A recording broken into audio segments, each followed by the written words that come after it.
Hello everyone, welcome to Civil Softwares, and today we are going to solve this direct stiffness matrix question. As you can see, there is one major difference in this question, which is the arrangement of this support here, which is not straight, which is slanted, and we have to deal with this little bit differently using transformation matrix. Okay. So let's start this with step number 1. Okay, we will use green and black. Okay, so at first let's convert the unit there. So as you can see, we have been given the value of elasticity as 210 gigapascal, which is equals to 10 times 3, 10 raised to the power 3 kilonewton per meter square, because giga means 10 raised to the power 9, but we keep in kilonewton here. And we have already been given the length of these two members 1 and 2, but for member 3, length for member 3, L3, let's say, is simply the square root of squares of 1 and 1 summations, which we get root under 2. Okay, so this is the first thing that we did. Now let's start with the steps. So step number 1 would always be to discretize this whole system. Okay, discretization. Okay, for discretization, we simply make this figure and try to assign the displacements and its components. I'll just make one simple figure here. So we have been given this way, and we have 3 nodes, as we can all see. Okay, node 1, node 2, and node 3. And we have been given members. This is member 1, this is second member, and this is our third member. Now let's just assign some displacement quantities there.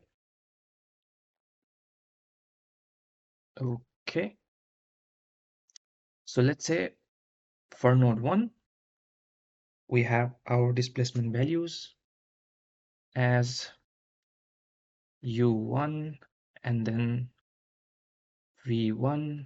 For node 2, u2 and v2.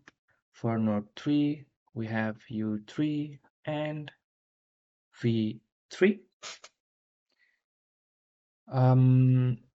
So this is our discretization steps, and this is node 1, this is second node, this is our third node. Now let's go to step number 2. Okay, so in step number 2, we just collect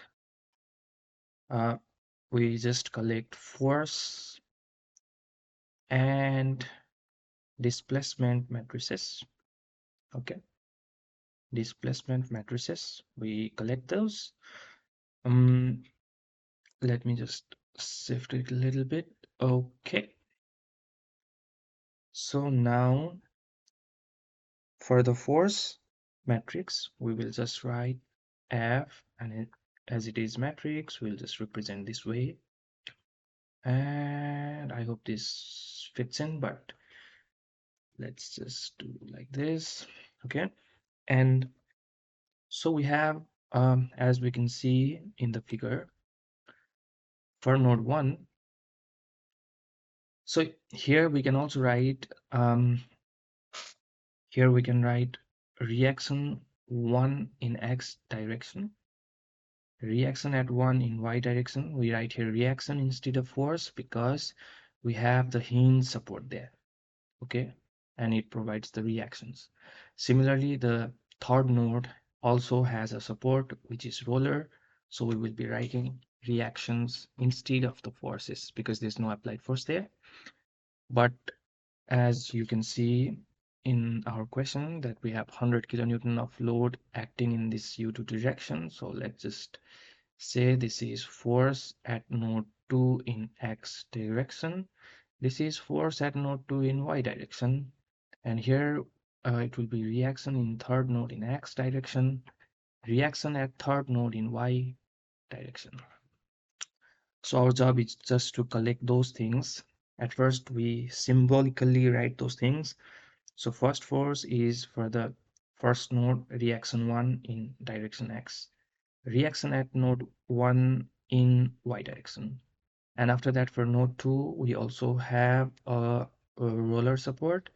So there also for x direction we have 100 kilonewton of force. So we will just write 100 kilonewton.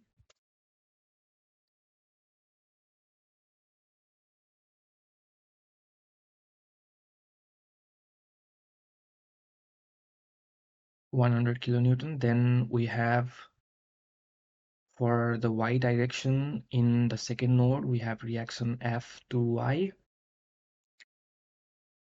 but it is a roller support, so it gives us reaction. So I'm talking about this one here because roller support, what does a roller support do? It cannot resist in this direction, but in this direction it provides the reaction.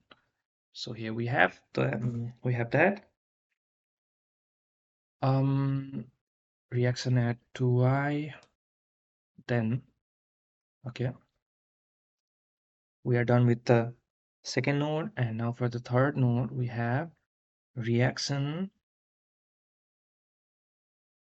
at third node in x direction, but we have to be very careful here now because our support is slanted, so we have our own local direction. So we just put dash over here.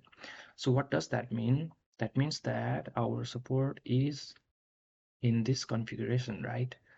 So typically we would have for this roller, it will provide its resistance in this direction, but here it cannot provide any direction.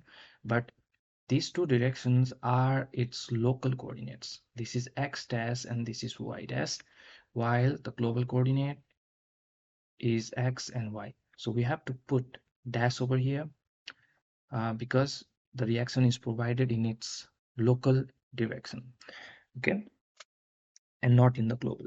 So reaction in third node in y direction will also be in local direction, which is in this direction. So this is reaction in third node in y direction, and for this reaction at third node in x direction but in local direction.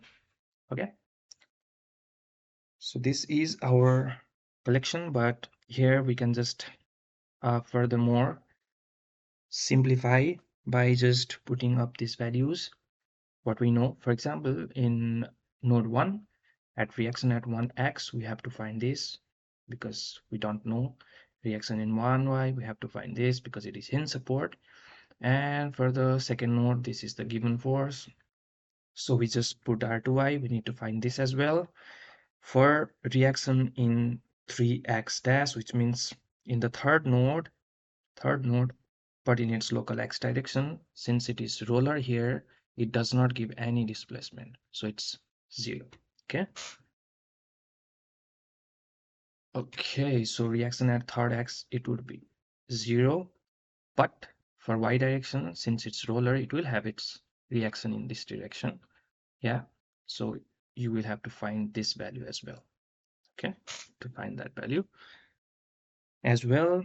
So should finally collect those all informations, then we get f equals to, since it's matrix, just it's better to represent this way.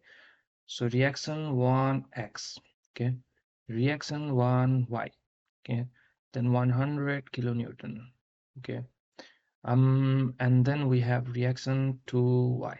Okay, then we have 0, and then reaction 3y dash. Okay,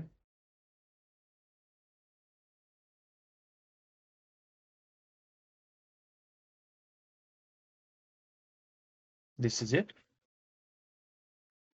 So now we have the displacement matrix as well. Let's say for the displacement matrix we represent with u. Now I'm going to write a little bit directly because you all know the process now. So we will simply have u1 from the discretization model, just collect all those displacements from all nodes. u1 v1 for node 1, u2 v2 for node 2, and u3 v3 for node 3, but in local direction we are talking about. Okay, why? Because the forces that we put here are in local direction, so we have to put local direction displacements here as well. Okay, this is the difference for this slanted reaction. Okay, and okay, if we have some values from the boundary conditions, we just put here and just finish off this entries. So if you see for node 1, which is simply the hinge, so for the hinge, at node 1, so it will have its reaction at here. It will have reaction in this direction, right? If something has reaction in that direction, it means it resists. So there will be no displacement. No displacement. There will be no displacement here because it resists. So u1 would be 0. Okay, u1 would be 0. And in v1, hinge provides the reaction in y direction as well, so it would be 0 here as well. For the second node, we have roller, which is like this. And for the roller, it always provides the reaction in this direction. Here we put the configuration this way. We could have put in this way as well, but in discretization, we just put upward sign as positive. So it will have reaction in y, but in x direction it will not have any reaction because it's roller and it slips away. So it will have a displacement. No reaction means displacement. If there is reaction, there is no displacement. So in u2 direction there will be some displacement value, so you just put u2 over here. For v2, as there is a roller, it will have some reaction, so for v2 it will have no displacement. For third node, we have this slanted roller here, and but our direction we have chosen this way. So for this x local direction, as it is a roller, there will be some reaction. So you just put u3 dash there. But for this local direction, as it is roller, it resists in this direction, so it will have no displacement. So it's 0. Okay. Let me just clear this thing here.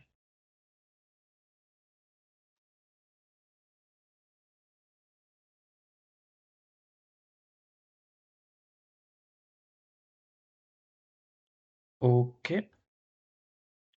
So we are done with collecting the forces. We are done with collecting the displacement components. Now comes the most important step, which is construction of stiffness matrix, right? Let me just zoom out a little bit because I'm not finding too much space. Okay, I hope this is easy for you guys to see.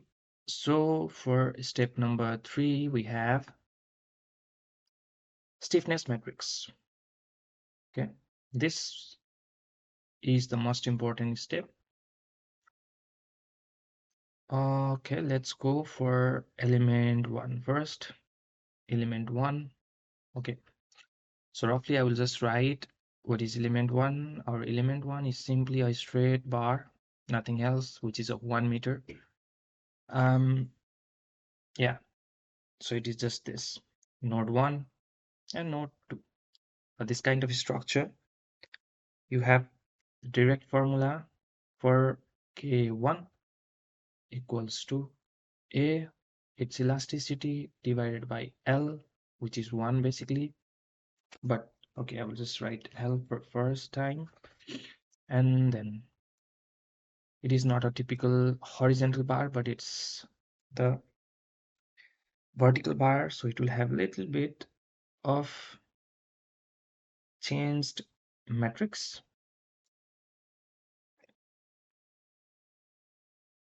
Okay, these entries just shift a little bit from what we did for the horizontal member, -1, 0, and 1. So this is the stiffness matrix for the first element. Now let's just put in the values for this. Yep. Okay, now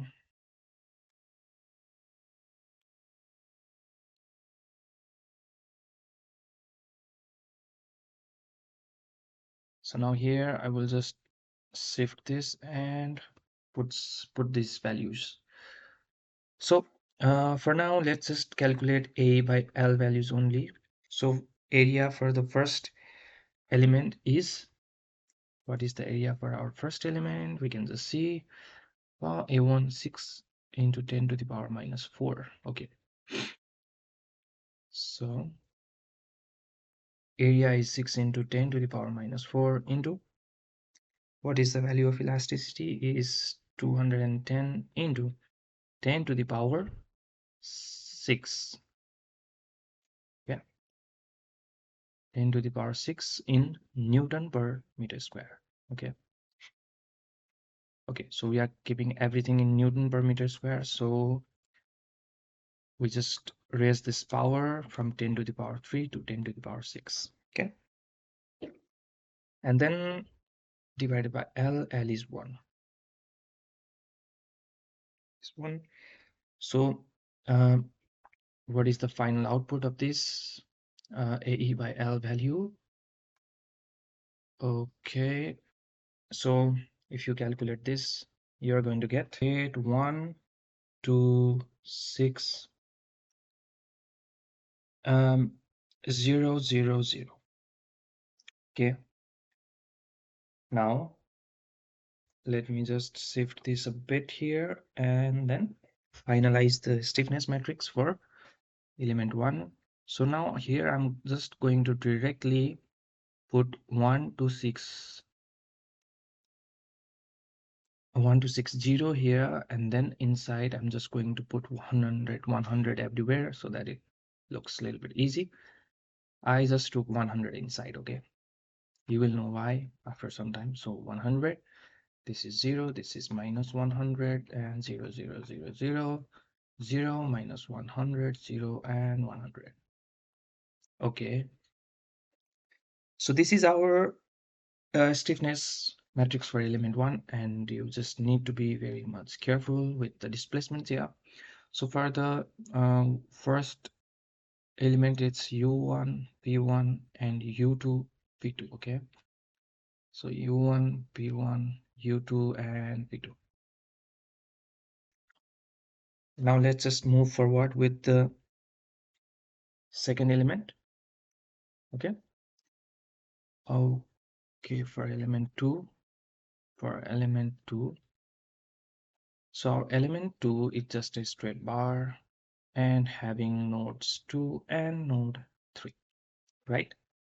So the stiffness matrix is quite easy. K2 is equals to, and one thing you need to note here is that for the second element and the first element, our values for the area is same and elasticity is same for everything. So you will just get 1260 here as well, but the configuration needs to be changed. So you will get 126,000 as the value of AE by L is. And then, okay, I will just, so for the second element, you have the formula AE upon L, and then 1, 0, minus 1, 0, 0, 0, 0, 0, minus 1, 0, 1, 0, 0, 0, 0, 0, right? And then this is U2, V2, U3, V3, U2, V2, U3, and V3. But here for element 1 and element 2, area is same. A1 is equals to A2 and E1 is also equals to E2. So you will just have the same value as in our picture. So 1260, but the configuration is now 100, 0, minus 100, 0, 0, 0, 0, 0, minus 100, 0, 100, 0, 0, 0, 0, 0. Okay. So this is the stiffness matrix for second element. Now let's move on with the third element. Okay. So for element 3, so for third element, we have a little bit slanted portion. So our third element is simply like this. Okay.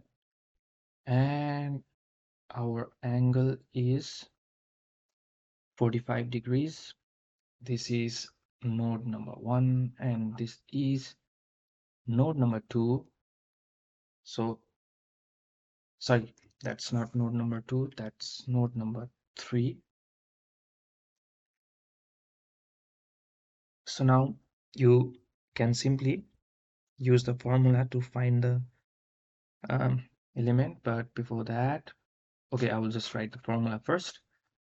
Okay, now for stiffness for third element, you write here A for the third element is different, elasticity is same,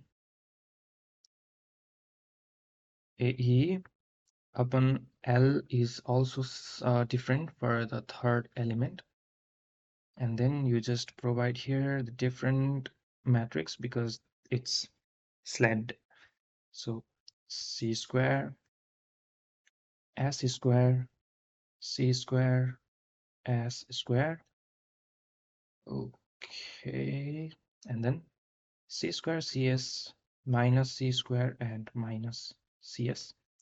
C square, CS, minus C square, minus CS, minus CS, minus S squared, minus CS, minus S squared. And here would be CS, and here would be as well CS. It's easy. Where C is cos of theta, cos, it's cos 45 degrees, which is just 1 over 2. Sine theta is also 1 over 2. So C squared would be 0 0.5, 1.2, which means S squared is also 1.2 and CS is also 1 over 2. So everything is 0 0.5 here. We just put the values now. Okay. So, okay.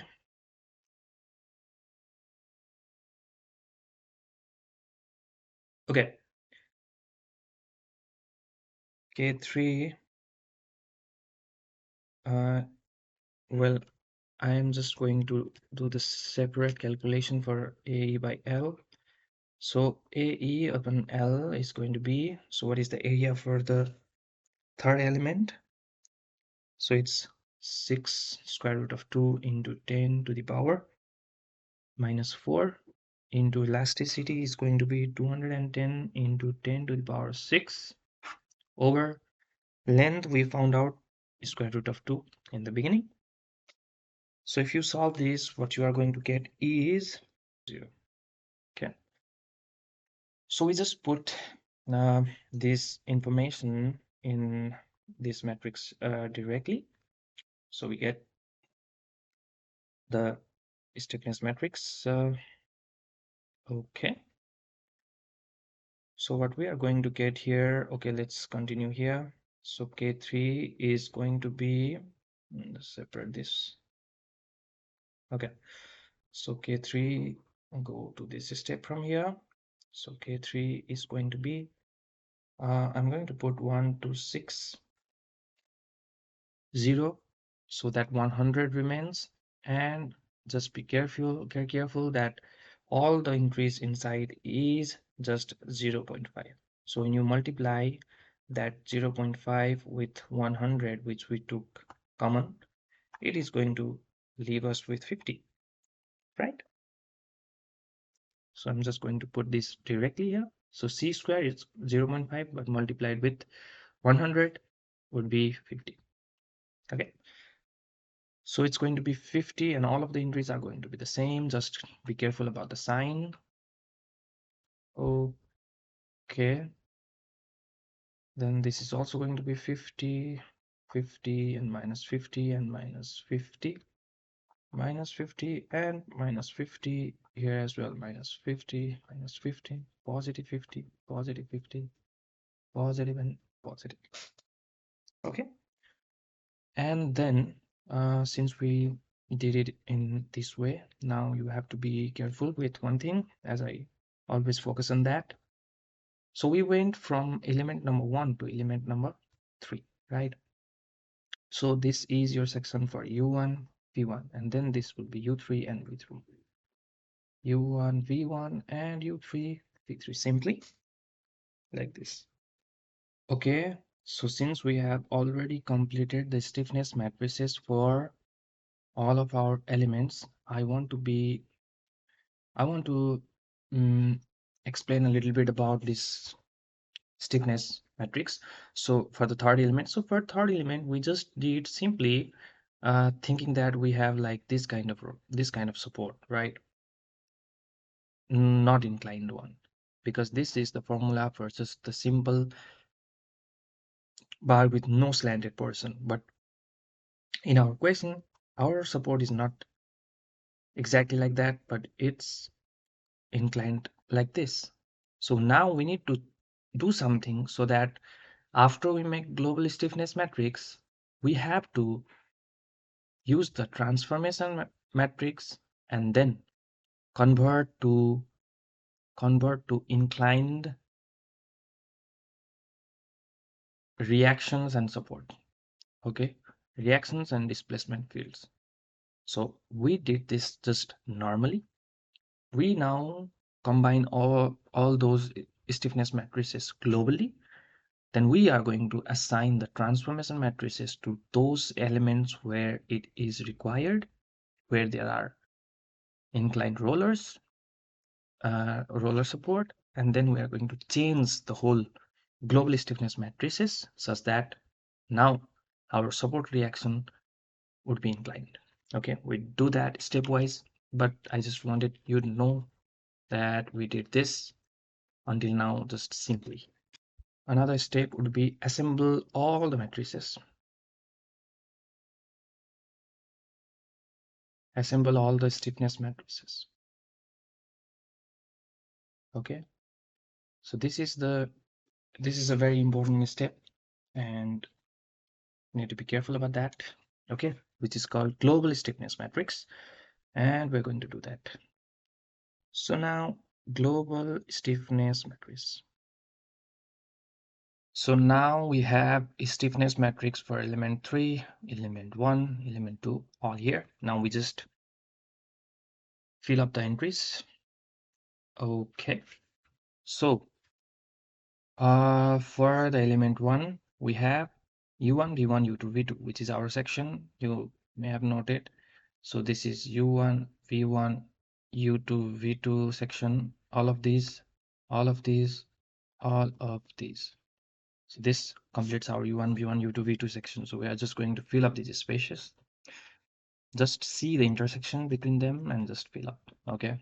So 1260 is the common, which is outside. Shouldn't forget that. Okay. So for the u1, we have, for the first element is this one. So it's 0. So 0, 0, 0, 0. Then we have 0, 100, and 0 and minus 100. Then 0, 0, 0, 0, 0, minus 100, and then 0, and then 100. So this completes our first entry.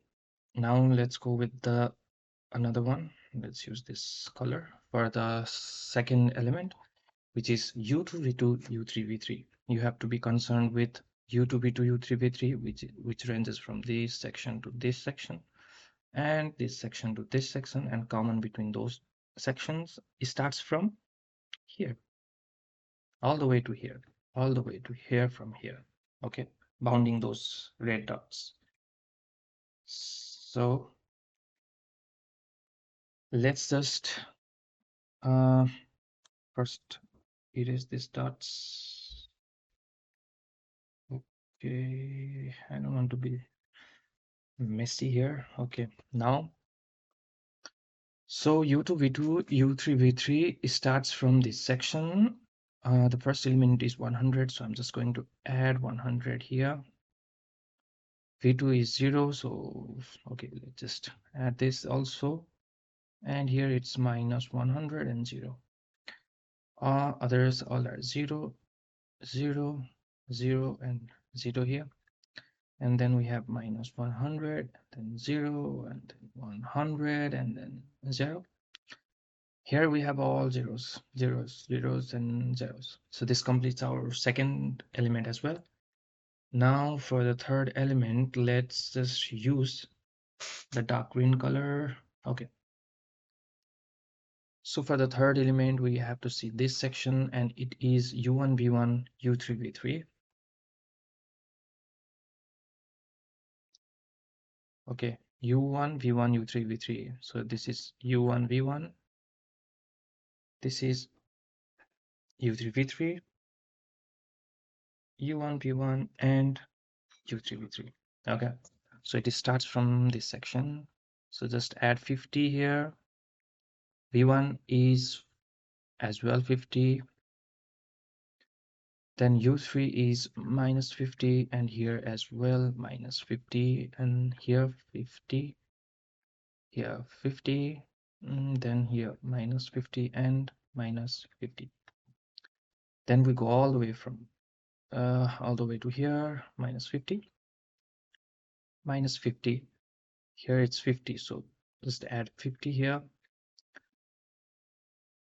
And then, oh, sorry. This happens sometimes. So we have minus 50 and minus 50, but now we go to this section, which is plus 50 here, and then plus 50 here. For the third one, we have, for the last one, we have minus 50, and then here 50, and here 50.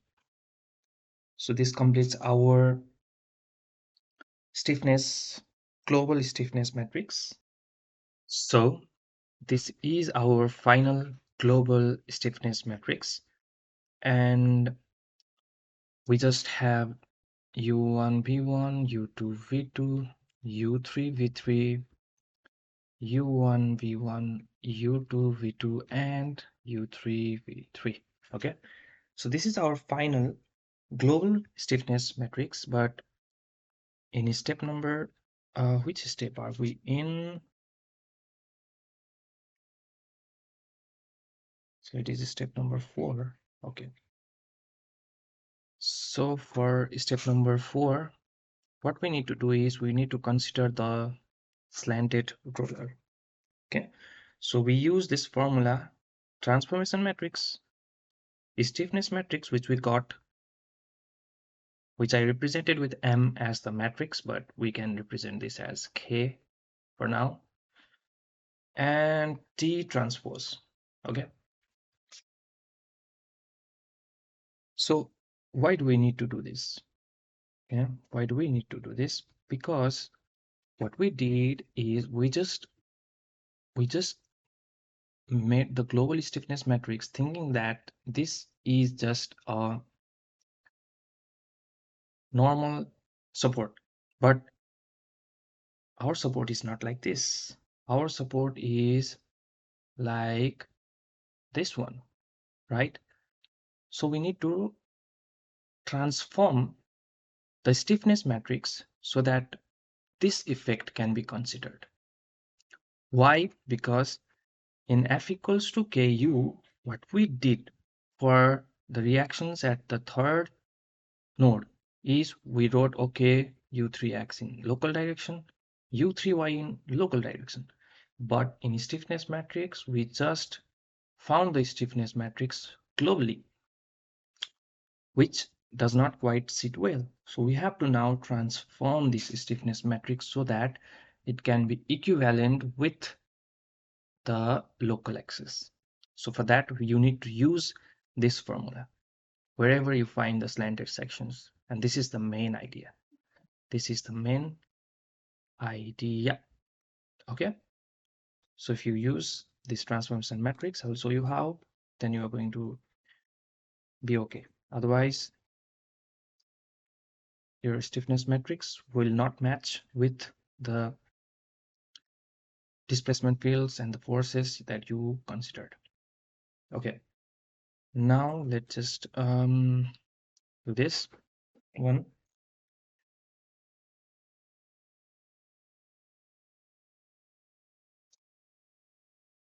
So let's just look at the configuration one more time. So it was like this. We have like no problem with supports at node 1 and node 2. For node 1 and node 2, there is no problem. So, but for this one, we have this section this way. So let's just pick out the angle by which it is deviated. So it's evident that this is 45 degrees. So this would also be 45 degrees. So what we need to do is we need to find the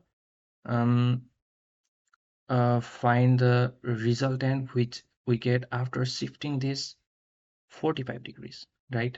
So we need to transform the stiffness that we found in this direction to this direction, which we get when we rotate this stiffness matrix by 45 degrees. Correct? Yeah.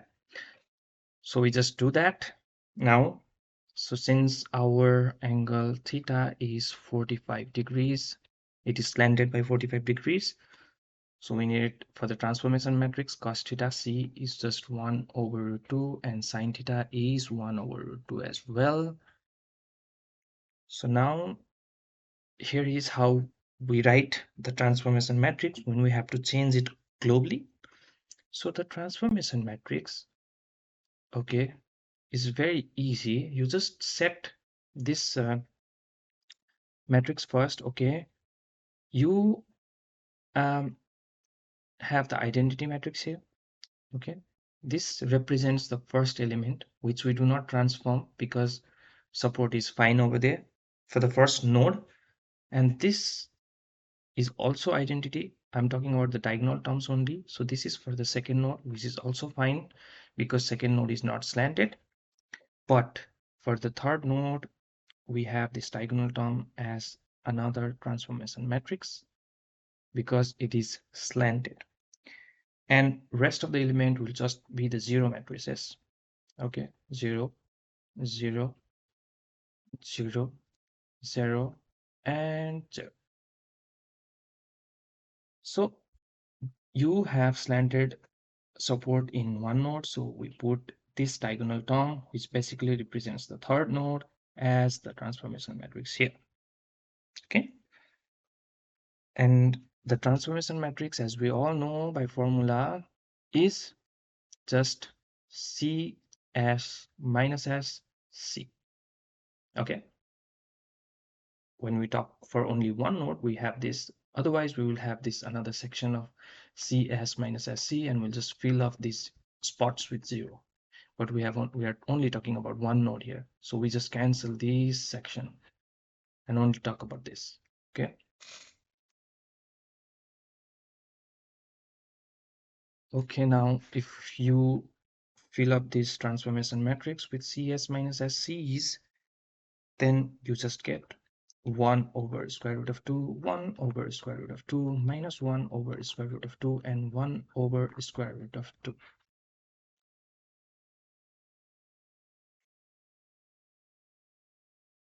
Okay. So when you fill up these informations in the above matrix, which will be literally quite big, then you will get the you will get this big transformation matrix T as like this. I tried to organize a little bit. So you get this matrix. Now, since you have to find what you have to find, your goal is to find T times the stiffness matrix that we found by assembling global stiffness matrix times the T transpose. So basically, you have to multiply this matrix right here with the stiffness matrix that we found earlier, and then with the transpose of this same matrix, which is quite big, but if you do in calculator or MATLAB, it's not so big. In calculator, you can do this with very ease. It's not a big deal. But here I have already uh, multiplied these items for you. So final stiffness matrix K, okay, KF, let's say KF, which is after the transformation because of the slanted support, what we get is this matrix here. I just checked it with MATLAB also, so it's correct. But do not forget this 1260 here. So this step is also completed now. We have the total final stiffness matrix after transforming everything. So now we just find the unknown values. So we are in step number 5. Okay. So step number 5 is to find the unknowns. Okay. We find unknowns just by using our universal F equals to K final times U. These are matrices. Just represent like this. Okay, so our reaction, force vector that we made earlier is like this. Okay, so we have reaction 1 at X, reaction at node 1 in Y direction, reaction at node 2 in X direction is 100 kilonewton load, reaction in node 2 in Y direction, we had roller there, reaction at third node in X direction was reaction third node in X direction in our local coordinate. It was 0 because it was a roller. And then we had reaction at third node in Y direction in local direction. We have to find that because it is a roller and there will be some reaction. And then we have here 1260 times this matrix. Okay, I'll just duplicate this times this one. So this is our K final one. And then we have to multiply this thing with the, oh sorry, with the displacement vector, which was simply 0, 0, u2, 0, u3 in dash, and then 0. Okay. Now we just do the reduced elimination to find the required values. Okay. So for example, as I already told you, we just extract those values which we know. So we cancel all the other things and we just look at this from this section. This is first, second, third row. So we look at this row here.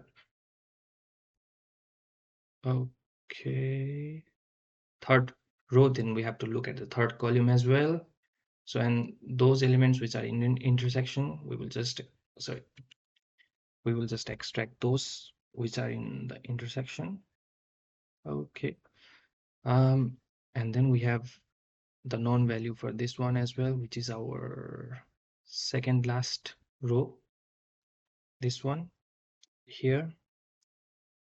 Okay, this one. Okay, so this is our fifth column as well, this one. So in intersection you get this value, you get this value, you get this, and you get this value. So just extract those. Okay, so now we can simply get 100, which is this one, and 0, which is the fifth one, 1260 times 100, and then minus 100 upon root 2, and then again minus 100 square root of 2, then we have 150. Okay,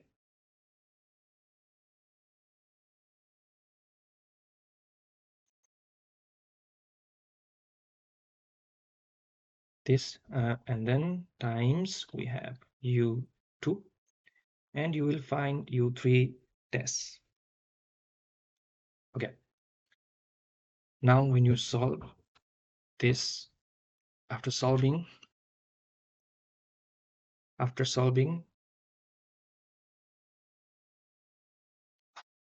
you get, okay, so from here, after we do this, now we can find out the reaction forces. So for example, let's find reaction 1x. Okay, then reaction 1x would simply be, for this one we just multiply the corresponding rows and columns for that. So 50 times 0, 0, then we have u2, but it's still 0, and then we have still 0, so 100 over square root of 2 times u3 tests. Okay, and it is simply minus 100 root 2, and u3 dash is 5.6 into 10 to the power minus 4. Therefore, our reaction 1 would be minus 49.89 kilonewton. Okay.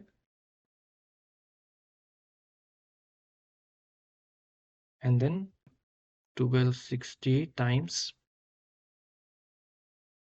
0, 0, 0, minus 100 into 0, minus 100 by square root of 2 times u3 dash. Yeah, minus 100 by square root of 2 times u3 dash, which is basically the same value, minus 49.89 kilonewton, because it is just the same. And then we have to find reaction at 2y. So reaction 2y would be, it is first, second, third, fourth row. So 1260 times 0. So everything you multiply, it comes out to be 0. So reaction at 2y is simply 0. So now for reaction at 3y, in its local direction, I'm talking about this guy here. So we just multiply, is that a plus or minus? Let's zoom a bit. Okay, so this is the last one, so it's 100 over root 2. 100 over square root of 2 times, third one is u2, and then we have minus 50 times u3 dash. So value of u2 is 1.19 into 10 to the power minus 3. Value of u3 dash is 5.6 into 10 to the power minus 4. Finally, you get reaction 3y dash as 70.74. kilonewton. Okay.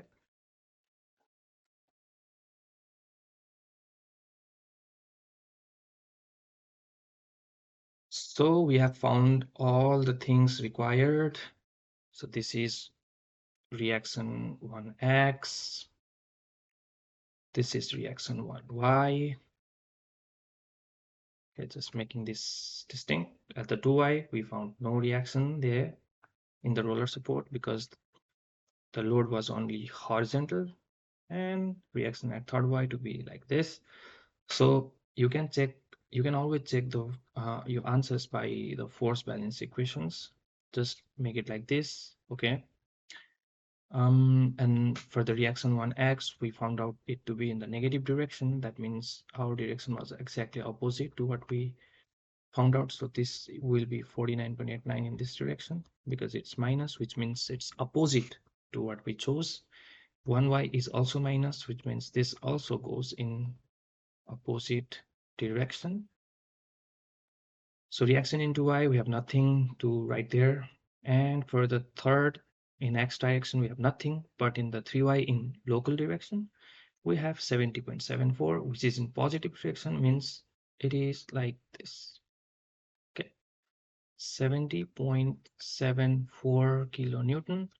And we should not forget the applied load, otherwise your force balance equation would be error. Just put this 100 kilonewton and you can check those by just using the force balance. That is the task that I left for you guys. I hope you guys understood this video. Thank you.